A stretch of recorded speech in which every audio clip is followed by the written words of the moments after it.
नमस्कार दोस्तों, astro clinic में आपका स्वागत है। आज हम लोग बात करने जा रहे हैं धनु लगन धनु राशि के लिए कैसा जाएगा अक्टूबर, नवंबर और दिसंबर का महीना। दोस्तों ये वीडियो आपको थोड़ा लेट मिल रहा है, उसके लिए मैं क्षमा चाहता हूँ। मैं कुछ ऑफिस के काम, घर के कामों में काफ़ी व्यस्त था और पिछले कुछ दिनों से बीमार भी चल रहा था, तो आवाज़ निकल ही नहीं रही थी, तो वीडियो कैसे बना पाता। चलिए स्टार्ट करते हैं। देखिए, आपके जो रूलिंग प्लेनेट हैं वो बन जाते हैं गुरुदेव, और 18 तारीख को ये आ गए हैं अपनी उच्च राशि यानी 4 नंबर राशि में। अब गुरु आपके लगन के मालिक होकर 8वें घर में गए हैं, तो थोड़ा हेल्थ का ध्यान तो आपको बना के रखना पड़ेगा।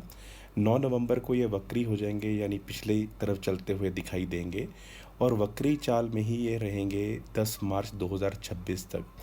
इसी दौरान 5 दिसंबर को ये वापस मिथुन में एंट्री कर जाएंगे।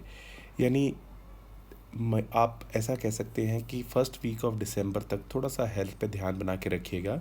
इस पीरियड में थोड़े आप धार्मिक भी होंगे, धर्म कर्म में भी आपकी रुचि बड़ी रहेगी। लेकिन इससे पहले का पीरियड यानी 18 अक्टूबर से पहले का पीरियड और 5 दिसंबर के बाद का पीरियड वो हेल्थ के लिए अच्छा है, लाभ प्राप्ति के लिए अच्छा है, उन सारी चीज़ों के लिए अच्छा रहेगा। दोस्तों गुरु के बाद बात करते हैं मंगल देव की।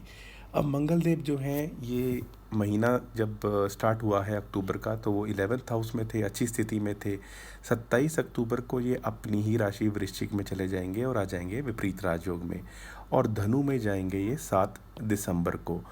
अब मंगल जब तक अपनी ही राशि में है तो विपरीत राजयोग का काम करेंगे। तो जो लोग विदेश संबंधित काम करना चाहते थे, यानी विदेश जाना चाहते थे, विदेश में सेटल होना चाहते थे, या मल्टीनेशनल कंपनी में हैं, उनके लिए ये बहुत अच्छा पीरियड रहेगा।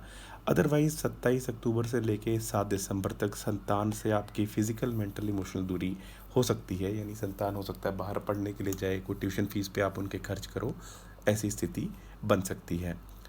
दोस्तों मंगल देव के बाद बात करेंगे आपके नेक्स्ट इंपॉर्टेंट प्लैनेट की, जो बन जाते हैं सूर्य देव, जो आपके 9th हाउस के मालिक हैं। सूर्य देव अक्टूबर के महीने में तो 10th हाउस में थे, दिग्बली थे, और ये क्योंकि हर महीने राशि परिवर्तन करते हैं, तो सूर्य देव 17 अक्टूबर को तुला में जाके नीच के हो जाएंगे। आपके लिए अच्छा रहेगा क्योंकि 11th हाउस में तो हर ग्रह अच्छा रिजल्ट देता है, सरकार संबंधित काम बनेंगे।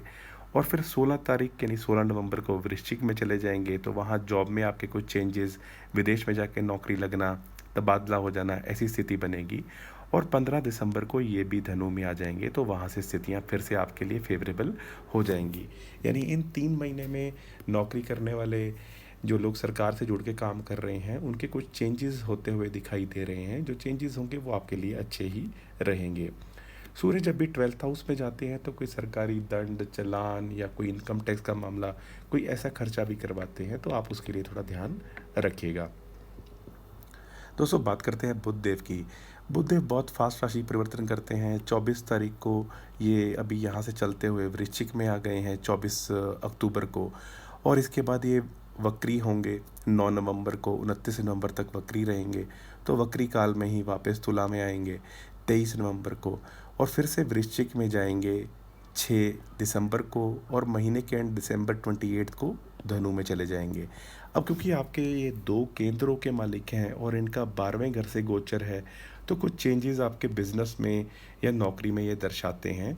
हालांकि ये चेंजेस आपके लिए अच्छे ही होंगे, क्योंकि व्यापार के भी घर के मालिक हैं, और अगर 12th हाउस में जाते हैं, अगर नौकरी में आपको लगता है कुछ बोरियत है, चीज़ें आगे नहीं बढ़ रही, तो ये जो इनका 12वें घर में जाना, वक्री होना, वापस तुला में आना, फिर आगे जाना, तो ये सारी चीज़ों में आपको कुछ ना कुछ नेट रिजल्ट अच्छा दिखाई देगा।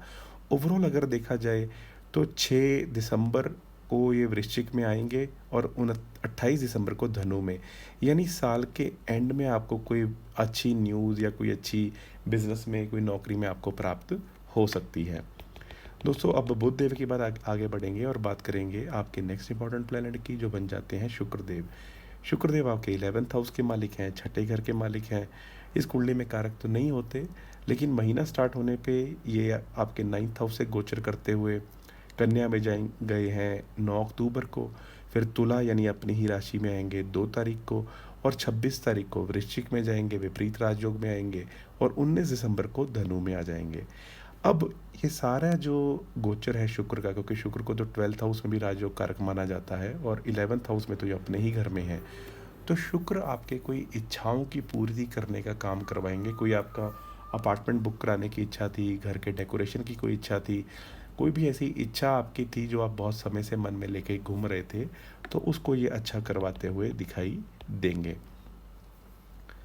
दोस्तों, शुक्र के बाद आगे बढ़ेंगे और बात करते हैं शनिदेव की। शनिदेव आपके सेकंड और थर्ड हाउस यानी धन और साहस पराक्रम के मालिक होकर फोर्थ हाउस में बैठे हैं। सामान्यतः जब भी शनि फोर्थ हाउस में होते हैं तो इंसान को बर्थ प्लेस से परे ले जाते हैं, घर का माहौल थोड़ा बोरिंग कलह वाला बनाते हैं। लेकिन ये अब इस समय चल रहे हैं वक्री।